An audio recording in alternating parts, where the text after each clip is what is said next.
Ada. Siapa? Full Pak, bisa bohong Pak. Ihir ya? Ini udah masuk. Sebelum kita mulai belajar nih, alangkah baiknya kita berdoa terlebih dahulu. Pas kedua mau digini ya, Mas Rosak, bikin doa. Baik Bapak, baik teman-teman, sebelum kita mulai pelajaran, alangkah baiknya kita berdoa untuk kepercayaan dan ilmu masing-masing dibersihkan.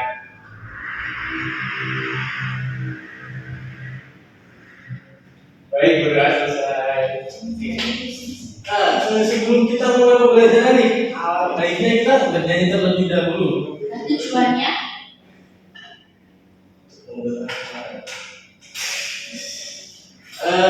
Sebelum kita mulai pembelajaran, alangkah baiknya kita bernyanyi terlebih dahulu biar kalian itu semangat dapat hari ini, nggak lemes.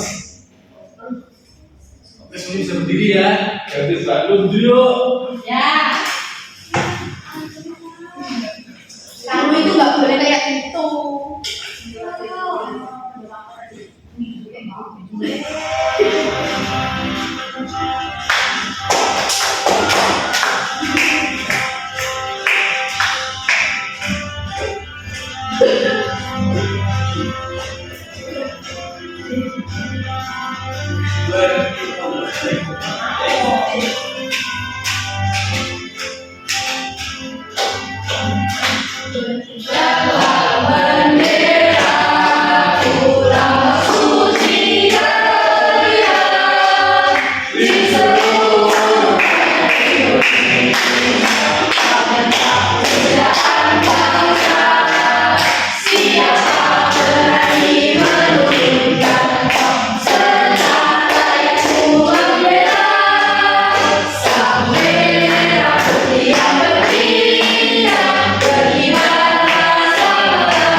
Balik tangan semua.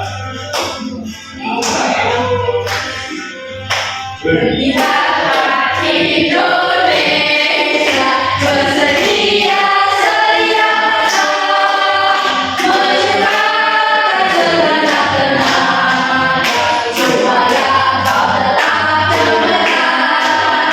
Tak goyang jiwaku menahan rintangan, tak gentar rakyatku berdoa.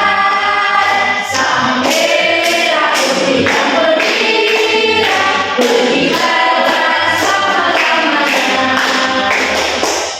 Oke, kembali ya. Oke, sebelumnya kalian semua udah tahu ya kita mau belajar apa hari ini? Udah tahu Pak? Belum tahu. Kita akan belajar menyimak. Kita itu nggak bisa 100. Menyimak apa? Itu gambar apa? Kelas berapa? Oh, Oke, jadi kita akan belajar tentang menyimak. Kita mulai dari awal dulu ya. Apa itu kegiatan menyimak? Apa itu kegiatan menyimak? Menyimak itu merupakan kegiatan mendengarkan dan memperhatikan informasi yang disampaikan secara lisan serta memahami makna dan isi komunikasi yang disampaikan. Menyimak itu merupakan bagian dari interaksi dalam berkomunikasi. Nah, ini adalah materi yang akan kita bahas hari ini, yaitu menyimak sebuah cerita. nggak bisa.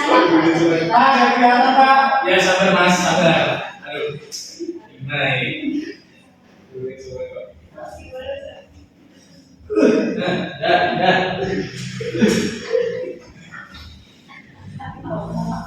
Nah, jadi materi kita ini dalam menyimak cerita itu merupakan kegiatan mendengarkan dan memahami cerita yang disampaikan secara lisan oleh orang lain. Menyimak cerita merupakan bagian dari interaksi dalam berkomunikasi.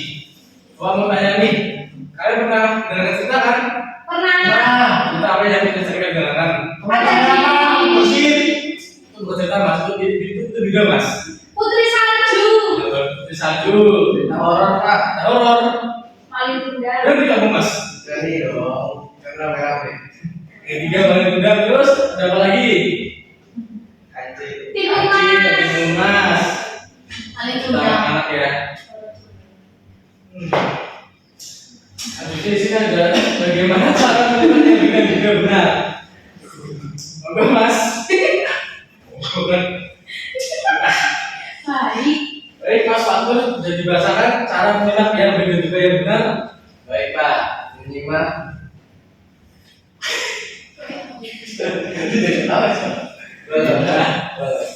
Baik Pak, cara menyimak yang baik dan benar. Yang pertama itu menyimak dengan konsentrasi. Yang kedua menelaah materi yang disimak. Yang ketiga menyimak dengan kritis. Yang keempat membuat catatan. Kelima menghindari tergesa-gesa dalam menyimak. Yang selanjutnya mengetahui maksud sendiri. Selanjutnya memperhatikan perbedaan pemakaian bahasa. Selanjutnya memahami prasangka pembicara dan terakhir memeriksa fakta-fakta pembicara.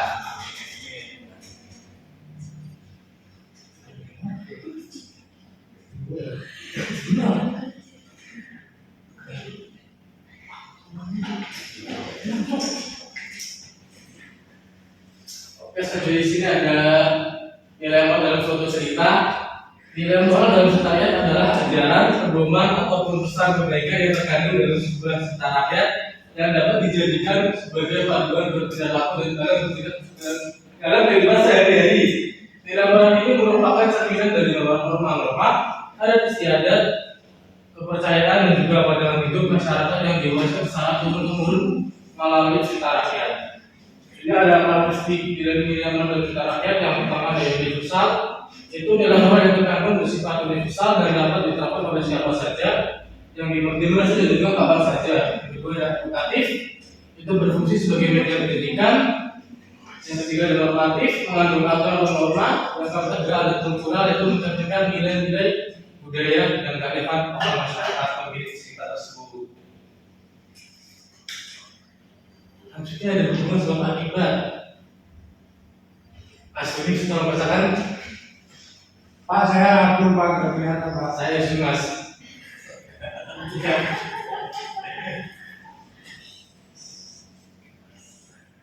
Hubungan sebab akibat atau kausalitas dalam cerita rakyat adalah rangkaian peristiwa yang saling berkaitan, di mana satu peristiwa menjadi penyebab terjadinya peristiwa lain.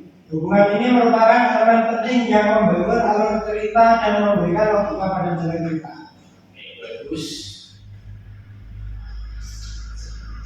Selanjutnya ada cara mengidentifikasi hubungan sifat akibat dalam cerita. Yang pertama menganalisis cerita, yaitu mengamati cerita, mencermati di dalam tokoh, memperhatikan konflik juga mengikuti perkembangan peristiwa. Yang kedua ada penanda hubungan, yaitu pada pemenuhan kausal, perubahan waktu, perubahan situasi dan juga respon tokoh. Yang ketiga itu konteks cerita, yaitu latar belakang budaya, nilai-nilai masyarakat, kepercayaan diri dan juga kondisi sosial. Oke, setelah materi kita sudah habis, kita lanjut ke LKBD. Nah, sebelum LKBD kabar bagikan, kalau saya memberi 3 kelompok ya. Untuk baris pertama di kelompok 1, baris kedua kelompok 2, dan juga baris ketiga kelompok 3.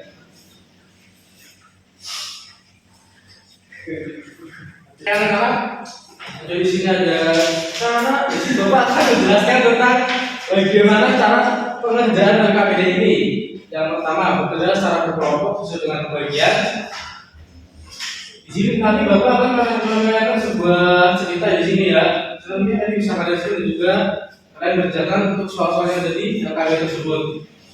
Dan juga yang keempat, yang ketiga, diskusi pertanyaan yang ada dalam LKPD ini bersama kelompok. Yang keempat, tulis jawaban di lembar yang tadi sejarah. Serta yang kelima, presentasikan dan diskusi kalian di depan kelas nanti. Kira-kira nih kalian butuh waktu berapa menit buat pengerjaan ini? 30 menit Pak. 20. 20? Iya. Udah 20 menit ya, cukup ya. Iya.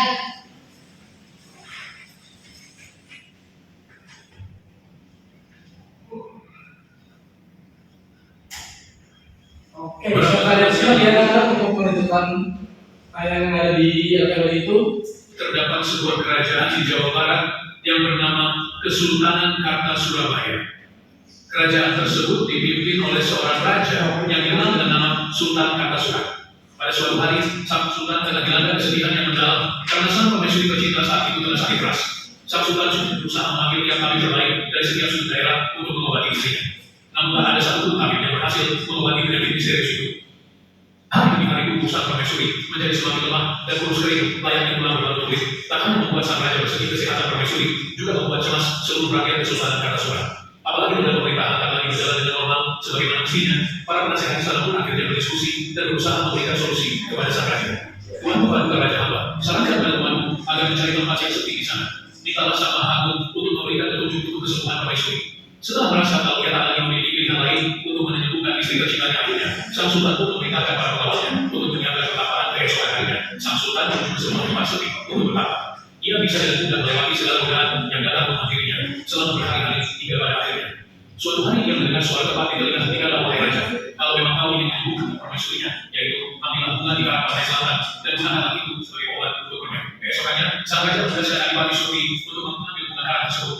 Adipati Surti memiliki 2 orang pendiri setianya yang bernama Sambal dan Sambut. Setelah beberapa hari berjalan, akhirnya mereka tiba di Karang Bolong. Di dalamnya terdapat sebuah gua. Adipati Surti segera melakukan tapapannya di dalam gua tersebut. Setelah beberapa hari, Adipati Surti mendengar suara seseorang. Hentikan sebenarnya. Aku akan melakukan permintaanmu, tapi harus kau penuhi dahulu persyaratan. Adipati Surti membuka matanya dan melihat seorang gadis cantik seperti Dewi dari ayat di hadapannya. Sang gadis cantik tersebut bernama Suryawati. Ia adalah abdi Lor Kidul yang menguasai laut selatan. Syarat yang diajukan Suryawati, Adipati harus bersedia menetap di pantai selatan bersama Suryawati. Setelah lama berpikir, Adipati Surti menyanggupi syarat Suryawati. Tak lama setelah itu, Suryawati mengulurkan tangannya, mengajak Adipati Surti untuk menunjukkan tempat bunga karang. Ketika menerima uluran tangan Suryawati, Adipati Surti merasa raga halusnya saja yang terbang mengikuti Suryawati, sedangkan raga kasarnya tetap pada posisinya bersembunyi. Itulah bunga karang yang dapat menyembuhkan permaisuri, kata Suryawati, seraya menuju pada sarang keluar. Jika diolah, akan menjadi ramuan yang luar biasa khasiatnya. Adipati Surti segera mengambil sarang keluar yang cukup banyak. Setelah itu, ia kembali ke tempat bersembunyi. Raga halusnya kembali masuk ke raga kasarnya. Setelah mendapatkan bunga karang, Adipati Surti mengajak kedua pengiringnya kembali ke Kartasura. Pangeran Kartasura sangat gembira atas keberhasilan Adipati Surti. Cepat buatkan ramuan obatnya, perintah Pangeran Kartasura pada hatinya. Ternyata setelah beberapa hari meminum ramuan sarang berwalet, permaisuri menjadi sehat dan segar seperti sedia kala. Suasana Kesultanan Kartasura menjadi ceria kembali. Di tengah kegembiraan tersebut, Adipati Surti teringat janjinya pada Suryawati. Ia tidak mau mengingkari janji. Ia memohon diri pada Pangeran Kartasura dengan alasan untuk menjaga dan mendiami Karang Bolong yang di dalamnya banyak sarang berwalet. Kemudian Adipati Surti diiringi isak tangis para ahli istana karena Adipati Surti adalah seorang yang baik dan rendah hati. Adipati Surti mengajak kedua pengiringnya untuk pergi bersamanya. Setelah berpikir beberapa saat, Salah dan Sambal memutuskan untuk ikut bersama Adipati Surti. Setibanya di Karang Bolong, mereka membuat sebuah rumah sederhana. Setelah selesai, Adipati Surti bersembunyi. Tidak berapa lama, ia memisahkan raga halus dari raga kasarnya. Aku kembali untuk memenuhi janjiku, kata Adipati Surti setelah melihat Suryawati berada di hadapannya. Siapa sangka rupanya sang Adipati adalah seseorang yang memenuhi janjinya. Ia pun tidak perlu melakukan hal-hal yang menyakitinya, tak hanya demi menagih janji yang telah mereka buat. Kemudian Adipati Surti dan Suryawati melangsungkan pernikahan mereka yang disaksikan oleh Sambal dan Sambal. Kedua pasangan itu pun hidup dengan bahagia. Nah, setelah kalian menyimak cerita ini, silahkan kalian jawab pertanyaan dari kalian tersebut ya. Ya Pak.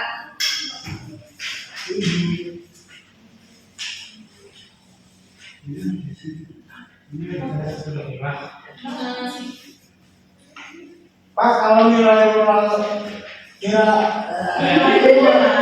Pak, kalau nilai moralnya bukan cuma aku gimana Pak? Kamu kurang itu menyimak cerita. Tapi nggak apa-apa, hasilnya kita bahas lagi. Ya Pak.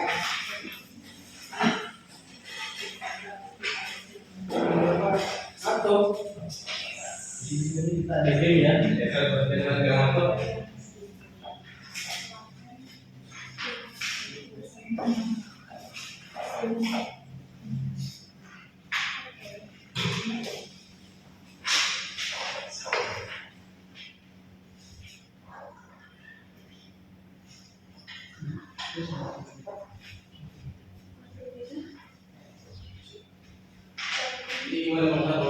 Sudah Pak, ini Sudah. mengerjakan Pak.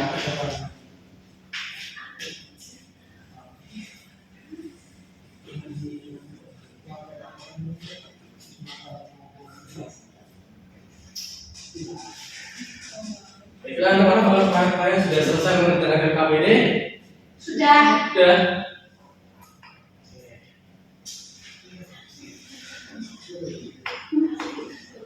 Kalian semua nonton gak nih? Ngantuk Pak. Nonton. Betul ya. Semangat. Nah, biar nonton nih. Mari kita semua joget alam sam-sam. Selain dalam sama Pak. Iya Pak, bosan. Jangan ada sama-sama.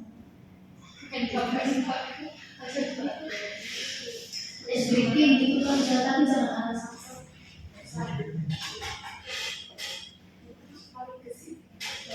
Nah itu tangan diputar-putar itu. Ini. Pakai titik ibu.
Oke, untuk kelompok yang termaju sini Bapak tolong menyepinya ya.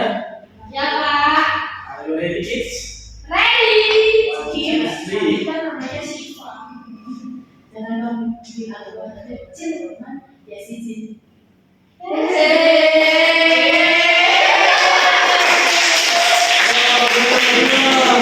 Si lawan aduh.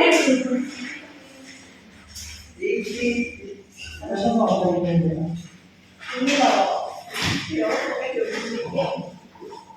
Ya, Bapak dua ya, maju ya. Nih, ini Pak yang maju tuh laki-laki. Semua dong.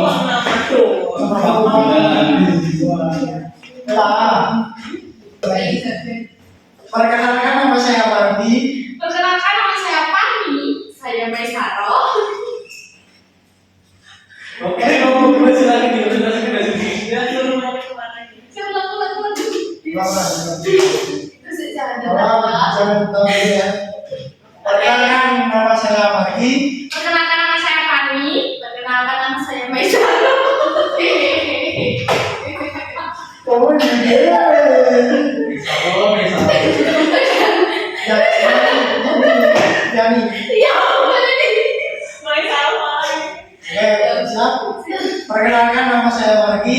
Saya Pani. Saya Yani. Oke, Bapak berdua silakan dipresentasikan dari instruksinya. Mana lagi? Tadi tuh soalnya Iya, Bapak. sebutkan nilai moral yang kamu temukan dalam cerita kalian berdua. Nilai moral yang pertama itu cinta yang sejati itu Harus dibuktikan. harus dibuktikan. Ya. Yang kedua itu janji itu harus dipenuhi, bukan diingkari. Yang ketiga usaha karena kesetaraan membuahkan hasil yang indah.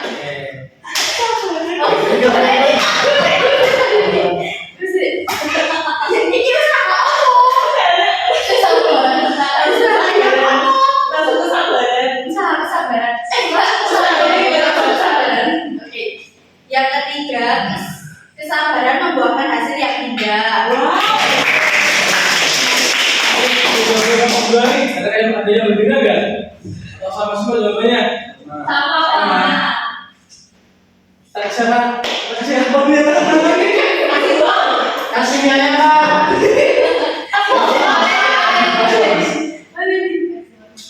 Nah, sebelum kelompok bertutup nih, kita kasih tepuk wow dulu ya. Wow. 1, 2, 3. Dikasih apa? Dikasih B. Kasih O, kasih W. Wah, keren.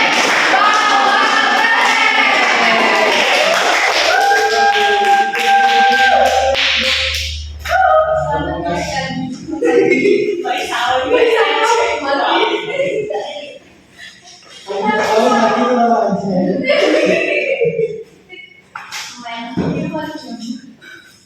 Oke, sampai di sini dokter memberikan sebuah soal evaluasi ya buat mengecek bagaimana hasil dari pembelajaran kalian.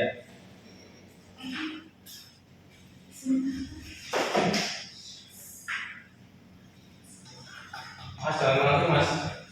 Lapor Pak.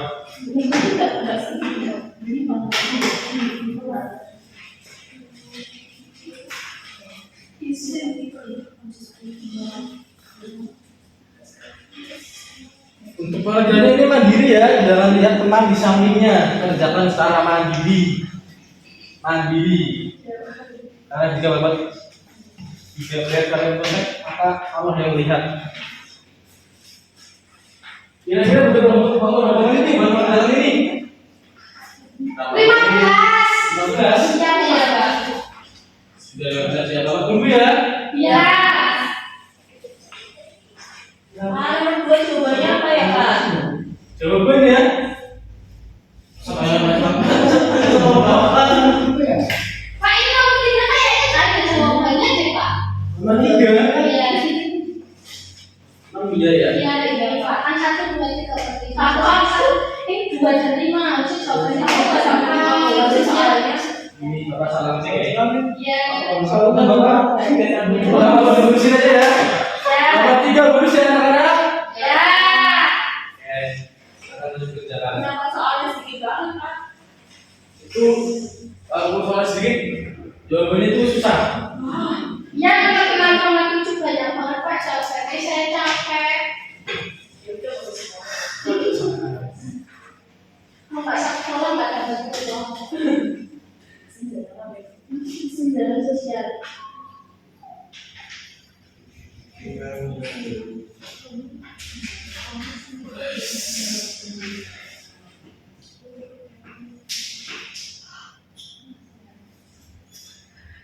Oke, apakah sudah selesai semua anak-anak?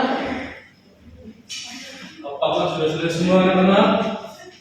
Selas, Bapak. Sebentar belum selesai, Pak. Tinggal 1. Ini tinggal berapa mas? Tinggal Selesai Pak. Belum selesai. Ya bentar ya mas Budi, sabar ya. Mas Pagi. Salah. Baik.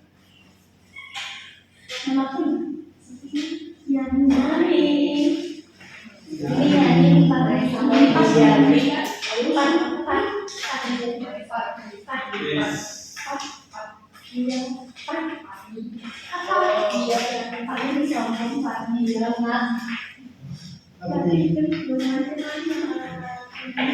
Ayo, jangan ngobrol ya, jangan bercosok ya. Pak, ini kita mencoba terus, Pak. Tuh. Orang begini aja. Ya. Pak. Kita boleh bilang bukan apa ya. Kumpulin sekalian. Iya, kita bukan. Ini dikumpulin di Pak.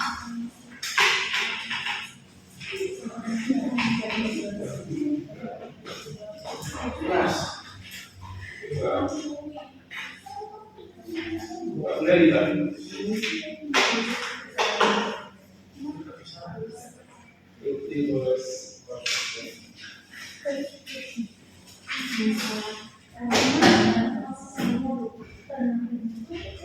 Oke, sebelum Bapak tutup dulu, sebelum Bapak tutup nih, Bapak mau tanya, kita hari ini cuma belajar apa aja?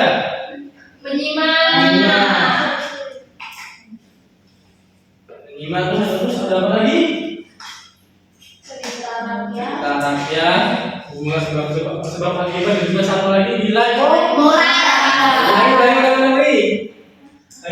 ulangi. Oh ya. Belajar tentang menyimak. Mulai